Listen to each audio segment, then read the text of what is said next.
बताएं माननीय मंत्री जी, आप कितने सेकुलर हैं आज, कितने सोशलिस्ट हैं आज? अभी गौरव गोगोई जी ने ठीक कहा, इंडिगो का हवाई जहाज उड़ नहीं रहे हैं, उड़ नहीं रहे कि उड़ाए नहीं जा रहे हैं। ये दीवानों के खिलाफ कुछ लोग अंग्रेजों के लिए जासूसी और मुखबिरी का भी काम करते थे। दरअसल ये राष्ट्रवादी नहीं बल्कि राष्ट्र विवादी लोग हैं। उन मुखबरों से ये सवाल पूछा जाए कि स्वतंत्रता के बाद भी उन्होंने अपना गीत क्यों बनाया? उनकी एक रंगी सोच ने तिरंगा क्यों नहीं फहराया? वंदे मातरम सियासत के झूठे राष्ट्रवादियों के लिए नहीं है, गलत लोगों की गलत मंशा पूरा देश समझता है। सभापति महोदय, इनको देख लीजिए और फिर बैठो।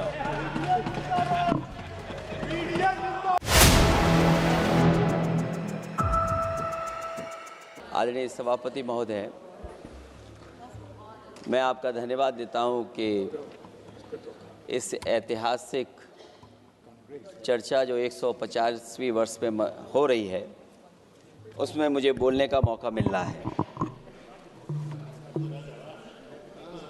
वंदे मातरम के आज हम 150वें वर्ष के बाद दोबारा हम लोग इस सदन में याद कर रहे हैं और हमें गर्व है इस बात का कि हम लोग इस समय पर बंकिम चंद्र चट्टोपाध्याय जी को भी याद करें, जिन्होंने इतना शानदार और ऐसा राष्ट्र को गीत देके गए हैं, जिस गीत ने लाखों लाख लोगों को जागरूक किया, उनके बीच उत्साह भरा और आज़ादी के उस समय पर,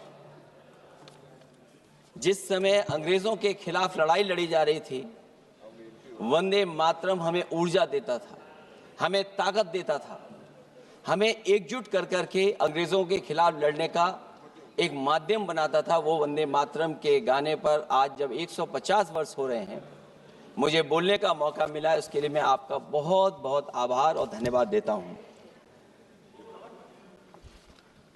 ये वंदे मातरम जिस तरह के हमारे पूर्व में कांग्रेस पार्टी के नेता गौरव गोगोई ने जो बात रखी, उस भावना से जोड़ता हुआ और वंदे मातरम की भावना से जुड़ता हुआ, जिस समय कलकत्ता के कांग्रेस के अधिवेशन में रविन्द्रनाथ टैगोर जी ने गीत गाया, उसके बाद लोकप्रियता इसकी आम लोगों के बीच पहुंच गई। और जब कभी भी लोगों को अंग्रेजों के खिलाफ लड़ना होता था, तो यही वंदे मातरम का नारा देकर के लोगों को जोड़ने का काम करते थे। हमारा कोई भी आंदोलन रहा हो, स्वदेशी आंदोलन रहा हो, उसमें भी हम लोग इसी नारे के साथ चले। वंदे मातरम को लेकर के हम लोग इतना देश को एकजुट कर दिए कि अंग्रेज घबराने लगे। और जब अंग्रेज घबराने लगे, तो जहां कहीं भी वो देखते थे कि ये नारा लग रहा है, वहां पर देशद्रोही का कानून लगाकर लोगों को जेल भेज देते। ये भी इतिहास है कि जिस समय बंगाल में बच्चों ने गाना गाया, इस गीत को अपने क्लासरूम में गाया, उस समय भी अंग्रेजों ने उनके खिलाफ मुकदमा लगा के उन्हें जेल भेजने का काम किया। ये वंदे मातरम अंग्रेजों ने बैन भी कर दिया। 1905 से लेकर के 1908 तक बैन कर दिया गया। और बैन के बाद भी लोग माने नहीं, हमारे क्रांतिकारी लोग माने नहीं, और वंदे मातरम को हमेशा उन्होंने अपने दिल और दिमाग में रखा और जनता के बीच में इस आंदोलन को आगे बढ़ाते रहे। सभापति महोदय, जो हमारे सत्ता पक्ष के लोग हैं, वो हर चीज को ओन करना चाहते हैं। ये 150वें वर्ष में जब हम वंदे मातरम याद कर रहे हैं, बंकिम चंद्र चट्टोपाध्याय जी को हम याद कर रहे हैं कि उन्होंने इतना महान गीत हमें दिया है, सत्ता पक्ष के लोग समय समय पर हमें देखने को मिलता है कि जो महापुरुष उनके नहीं हैं या जो चीज उनकी अच्छी नहीं है उनको वो ऊन करना चाहते हैं।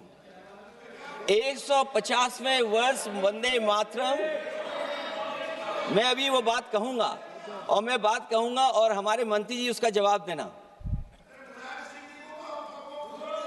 सभापति महोदय, क्योंकि ये बात ओन करने की आ रही, अपनाने की बात आ रही, तो मैं सभापति महोदय, मैं अपने सत्ता पक्ष के लोगों को याद दिलाना चाहता हूं। सत्ता पक्ष के लोगों की जो पार्टी आज है भारतीय जनता पार्टी, जिस समय गठन हो रहा था, हमारे मुंबई और महाराष्ट्र के लोग जानते होंगे कि जिस समय गठन की चर्चा थी उस समय आपके जो अध्यक्ष चुने गए थे उनको जो भाषण देना है उस पर भी बहस चल रही थी। और बहस इस बात की थी कि भारतीय जनता पार्टी सेकुलर रास्ते पे जाएगी, सोशलिस्ट रास्ते पे जाएगी कि नहीं जाएगी। तमाम विरोध के बाद भी उस समय के उनके राष्ट्रीय अध्यक्ष जो चुने गए थे उन्होंने वही रास्ता अपनाया अपने भाषण में। समाजवादी आंदोलन, समाजवादी विचारधारा और सेकुलर रास्ता अपनाया। और वही नहीं, जो उनका मंच था उसमें जयप्रकाश जी की तस्वीर लगा करके भी उन्होंने लोगों को ये भ्रम फैलाने की कोशिश की कि जेपी के रास्ते पर भारतीय जनता पार्टी चलेगी। बताएं माननीय मंत्री जी, आप कितने सेकुलर हैं आज, कितने सोशलिस्ट हैं आज? अभी गौरव गोगोई जी ने ठीक कहा, इंडिगो का हवाई जहाज उड़ नहीं रहे कि उड़ाए नहीं जा रहे हैं? उड़ाए नहीं जा रहे। और क्या बात कही गई थी कि गरीब भी उसमें चल सकेगा। इसलिए सभापति महोदय, मैं बात दूसरी तरफ नहीं ले जाना चाहता हूं। वंदे मातरम सिर्फ गाने के लिए नहीं है, निभाने के लिए भी होना चाहिए। सभापति महोदय, आज हम आकलन करें, पीछे मुड़ करके देखें कि हम इस वंदे मातरम को कितना निभा रहे हैं। जिस वंदे मातरम ने आजादी के आंदोलन में सबको जोड़ा, आज के दरारवादी लोग उसी से देश को तोड़ना चाहते हैं। ऐसे लोगों ने, सभापति महोदय, ऐसे लोगों ने पहले भी देश के साथ दगा किया और आज भी कर रहे हैं। ये चर्चा तो जोड़ने का काम करेगी ना अखिलेश जी, क्योंकि आज वंदे मातरम की चर्चा, वही मैं कह रहा हूँ, वंदे मातरम में जोड़ने का ही काम करेगी। वंदे मातरम कोई दिखावा नहीं है, ना ही राजनीति का विषय है। क्योंकि सभापति महोदय, हम जब ये चीज इनके विचारों से, इनके भाषणों से जब बाहर सुनते हैं तो ऐसा लगता है कि वंदे मातरम इन्हीं का बनवाया हुआ गाना है। जिन्होंने, सभापति महोदय, जिन्होंने आजादी के आंदोलन में भाग ही नहीं लिया है, वो वंदे मातरम का महत्व क्या जानेंगे। सच तो ये है कि सरफरोश लोग वंदे मातरम दिल से बोलते थे। उन आजादी के दीवानों के खिलाफ कुछ लोग अंग्रेजों के लिए जासूसी और मुखबिरी का भी काम करते थे। दरअसल ये राष्ट्रवादी नहीं बल्कि राष्ट्र विवादी लोग हैं। जहां विवाद करना हो, कभी अंग्रेज विवाद कर करके, डिवाइड कर करके, डिवीजन कर करके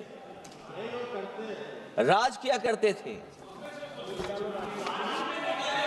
सभापति महोदय, आज भी वही रास्ता कुछ लोग अपना रहे हैं। वो डिवीजन का रास्ता अपना रहे हैं, डिवाइड का रास्ता अपना रहे हैं, दरारवादी रास्ता अपना रहे हैं। इनका इतिहास खंगाला जाए कि इन्होंने आजादी के पहले और आजादी के बाद वंदे मातरम क्यों नहीं गाया। ये सभापति महोदय, आज जब हम वंदे मातरम पे इतनी चर्चा कर रहे हैं जिस भाव से हम लोग यहाँ बैठे हैं, कम से कम ये भी खगाला जाए इतिहास में कि वंदे मातरम कुछ लोगों ने कब गाया। उन मुखबरों से ये सवाल पूछा जाए कि स्वतंत्रता के बाद भी उन्होंने अपना गीत क्यों बनाया। उनकी एक रंगी सोच ने तिरंगा क्यों नहीं फहराया। वंदे मातरम सियासत के झूठे राष्ट्रवादियों के लिए नहीं है, गलत लोगों की गलत मंशा पूरा देश समझता है और केवल यही नहीं ओन करते हैं।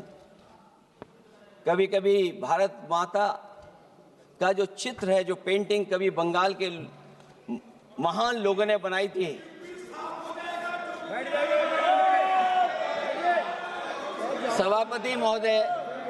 सभापति महोदय इनको देख लीजिए और फिर बैठ जाओ। सभापति महोदय, राजभर जी आप बैठिए, आपके नेता बोल रहे हैं। सभापति महोदय, वंदे मातरम का भाव ये भी था कि कम्युनल पॉलिटिक्स नहीं चलेगी और कम से कम हमारे उत्तर प्रदेश के साथियों ने कम्युनल पॉलिटिक्स को अंत किया है वहां पर जहां से कभी इन्होंने शुरू की थी। और सभापति महोदय, वंदे मातरम एक भाव के रूप में हमारे अंदर बसा है, चाहे उसके शब्द न याद हो, चाहे अर्थ न मालूम हो, चाहे पूरा याद न हो, उस सच्चे भारतीय के अंदर देश प्रेम की भावना जगाने के लिए इसके दो शब्द ही काफी हैं। जो सच में देश की एकता और अखंडता चाहते हैं, जो भाईचारे को बुनियाद मानते हैं, उनके लिए दो शब्द भी पर्याप्त हैं जो इस वंदे मातरम से हमें मिलते हैं।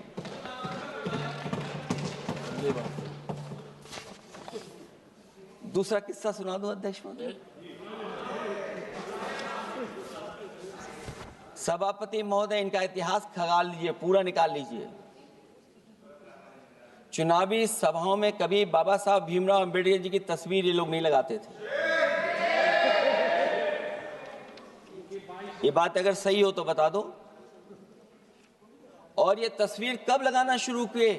इनका एक सहयोगी साथी संगठन, जिस समय समाजवादी पार्टी और बहुजन समाज पार्टी ने मिलकर के इन्हें उत्तर प्रदेश में हरा दिया था, उसी दिन के बाद से बाबा साहब भीमराव अंबेडकर की प्रतिमा और तस्वीर लगाने लगे।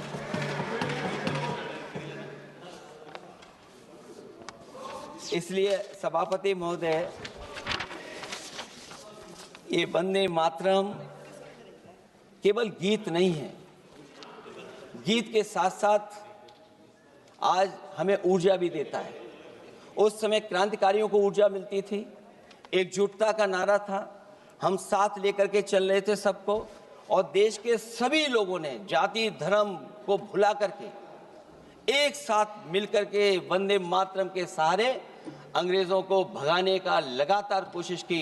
और अंतोगत्ता परिणाम ये हुआ कि जब देश जागा, वंदे मातरम के साथ साथ जय हिंद का नारा, इंकलाब जिंदाबाद का नारा लगा करके अंग्रेजों को इस देश से भगाने का काम किया। आज सभापति महोदय, जब हम चर्चा कर रहे हैं, हम कैसा देश बनाना चाहते थे और किस दिशा में हम लोग देश को ले जा रहे हैं। सभापति महोदय, मुझे अच्छा लगा कि प्रधानमंत्री जी ने वो बात याद दिलाई कि अंग्रेजों के जमाने में अगर बच्चे भी वंदे मातरम गा देते थे तो उन्हें देशद्रोही के कानून से जेल भेज दिया जाता था। आज जब हम आजाद हो गए हैं तो आज देखिए उत्तर प्रदेश में क्या हो रहा है कि जो प्राइमरी स्कूल है वो बंद किए जा रहे हैं। 26,000 से ज्यादा स्कूल बंद हो गए। और जब बच्चों को पढ़ाने के लिए हम लोगों ने जिम्मेदारी उठाई, पीढ़ी के समाज के लोगों ने जागरूक होकर के पढ़ाने की कोशिश की, तो कभी अंग्रेजों ने मुकदमा लगाया था बच्चों पर देशद्रोह का। आजादी के बाद भारतीय जनता पार्टी की सरकार ने वहां पर मुकदमे उन पे लगाए जो पढ़ने गए और जो पढ़ाने गए।